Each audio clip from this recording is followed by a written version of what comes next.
biasanya ambang stresnya itu lebih besar gitu. Jadi menjadi lebih baik ketika dapat masalah lagi itu juga lebih tenang. Gini, ambang stres itu sama kayak ambang sakit. Setiap orang berbeda-beda. Ibu-ibu udah pernah melahirkan kan ya? Ya, mungkin ketika jenengan sudah melahirkan, rasakan rasanya sakitnya melahirkan ya.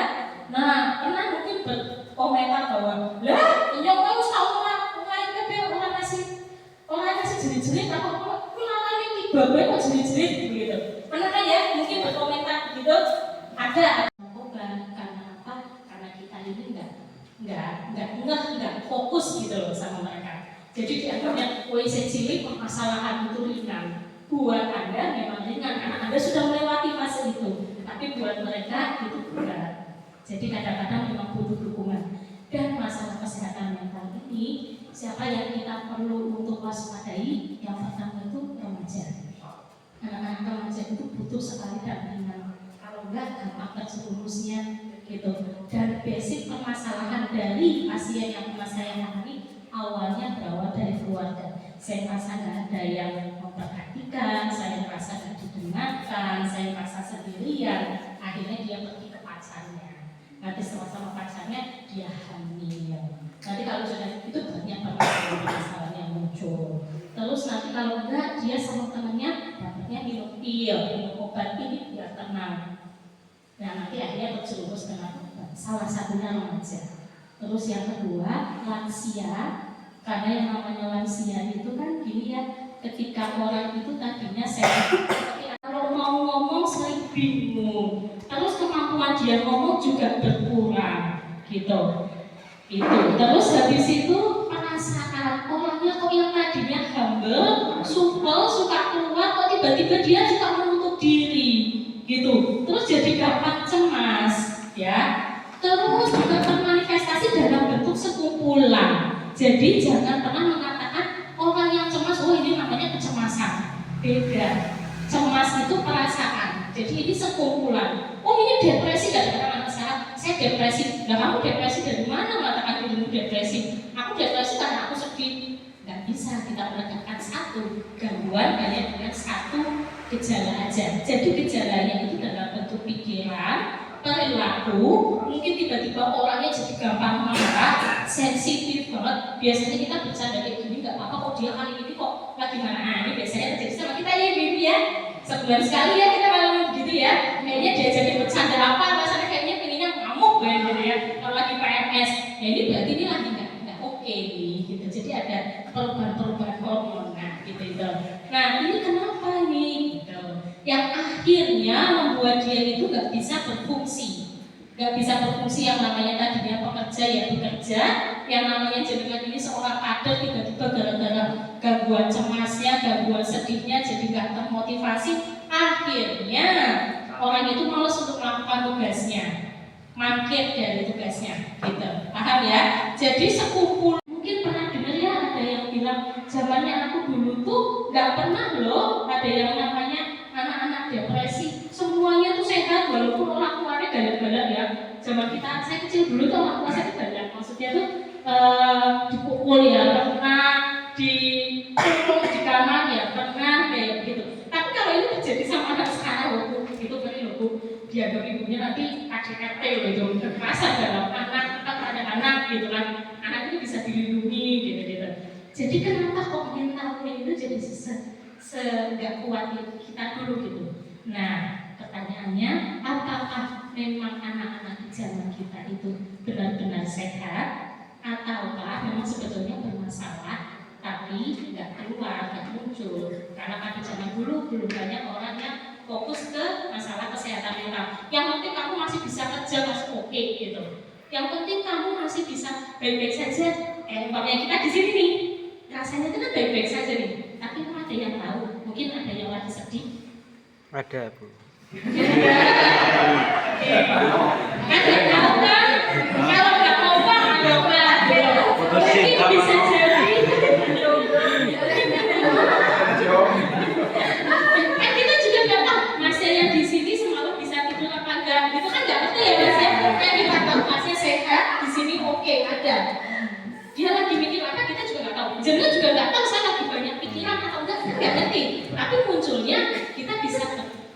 aja gitu. Karena apa? Ya karena tadi gangguan jiwa, permasalahan kejiwaan itu tidak tampak gitu. Jadi rasa-rasanya wah sehat kok, baik kok, semuanya sehat gitu. Tapi kita nggak pernah tahu bahwa kalau malam dia itu nangis gitu. Kalau malam dia itu mau tidur kok pikirannya penuh gitu. Kalau nggak dia itu sering kadang merasakan kok sok rumah-rumahan ya. Biasanya apa ya Mbak kalau di sini rumah-rumahan ya kok nggak? Marah ya, gampang tersinggung ya.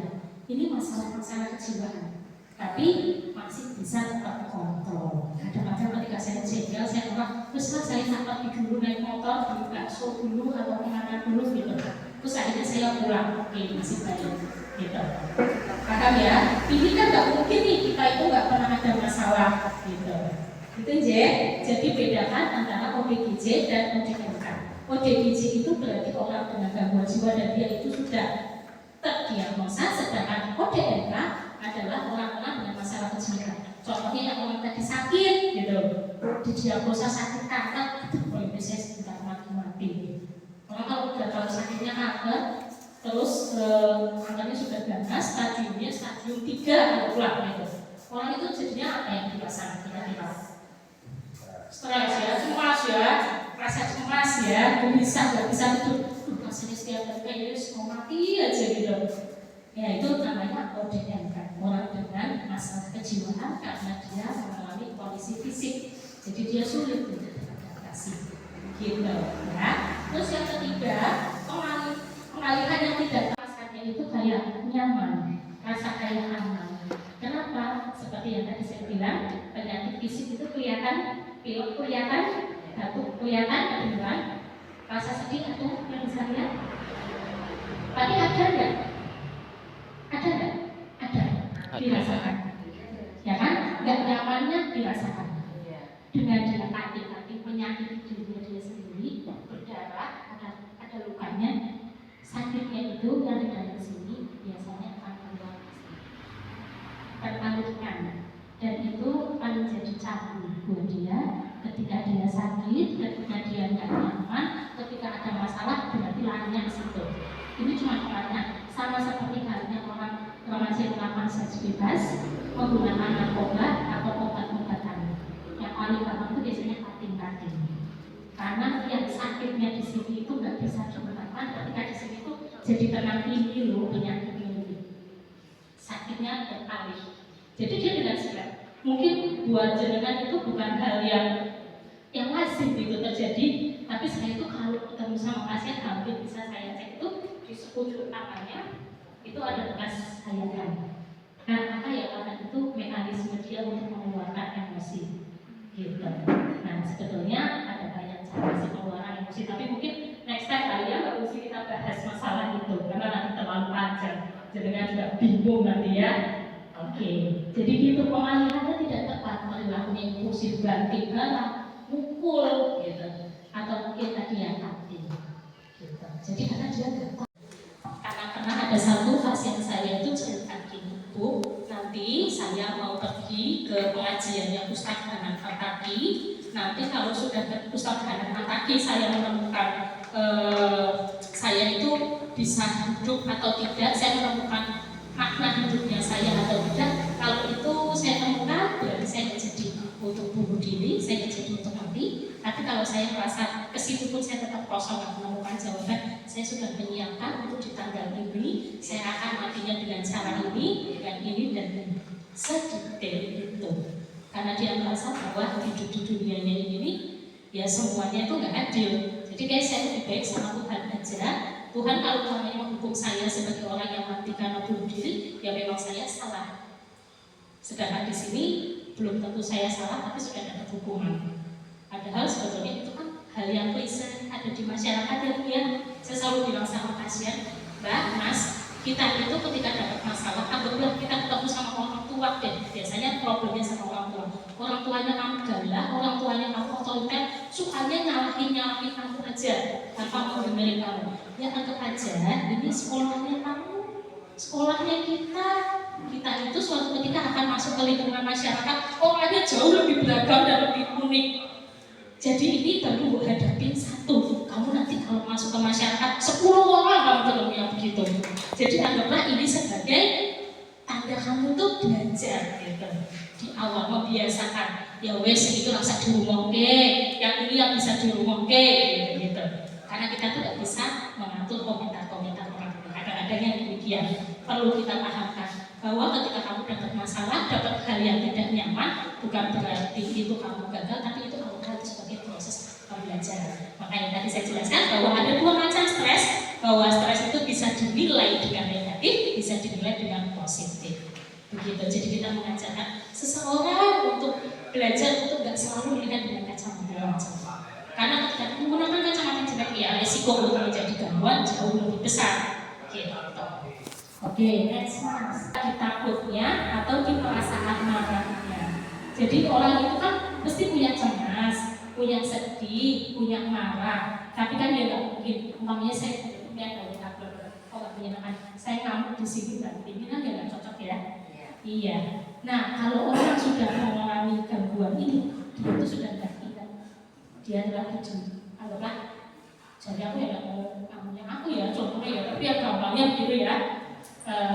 Makanya saya dengar ini nggak senang, jengkel marah. Padahal saya lagi tugas nih. Di situ juga saya bisa bantu ini tambah. Saya bisa pukul ibu, saya bisa maki-maki bapak, gitu. Padahal ya nggak seharusnya. Itu namanya kontrol dirinya sudah mulai berkurang. Kalau orang sudah out of realita, sudah tidak terkoneksi dengan realita, sudah tidak bisa menjalankan fungsi, dan biasanya ada kesulitan untuk mengendalikan emosi itu masuk ke dalam gangguan jiwa yang cukup berat. Jadi butuh bantuan, gitu. Ya. Terus yang keempat adalah ketika fisiologis tubuh. Teman-teman, psychological first aid. Jadi kayak pertolongan pertama ketika terjadi krisis masalah psikologis. Gitu. Ketika nanti ada anak yang takut, marah-marah atau kepinginnya mati, apa yang harus kita lakukan? Gitu. Jadi nanti ini memang butuh satu sesi sendiri. Kalau memang dibutuhkan, mungkin lain kali ada satu sesi untuk kita belajar tentang bagaimana ketika kita menghadapi pasien yang seperti ini, yang bisa dilakukan sama orang umum. Ini tidak harus dilakukan sama tenaga kesehatan. Kalau untuk penyelesaian, untuk sesi konseling mungkin bisa dilakukan sama tenaga kesehatan. Tapi kan tidak semuanya ada di tempat pada saat itu. Jadi jangan yang di sini bisa menjadi penolong. Tapi itu sesinya agak panjang. Baik-baik saja, siapa pernah gitu?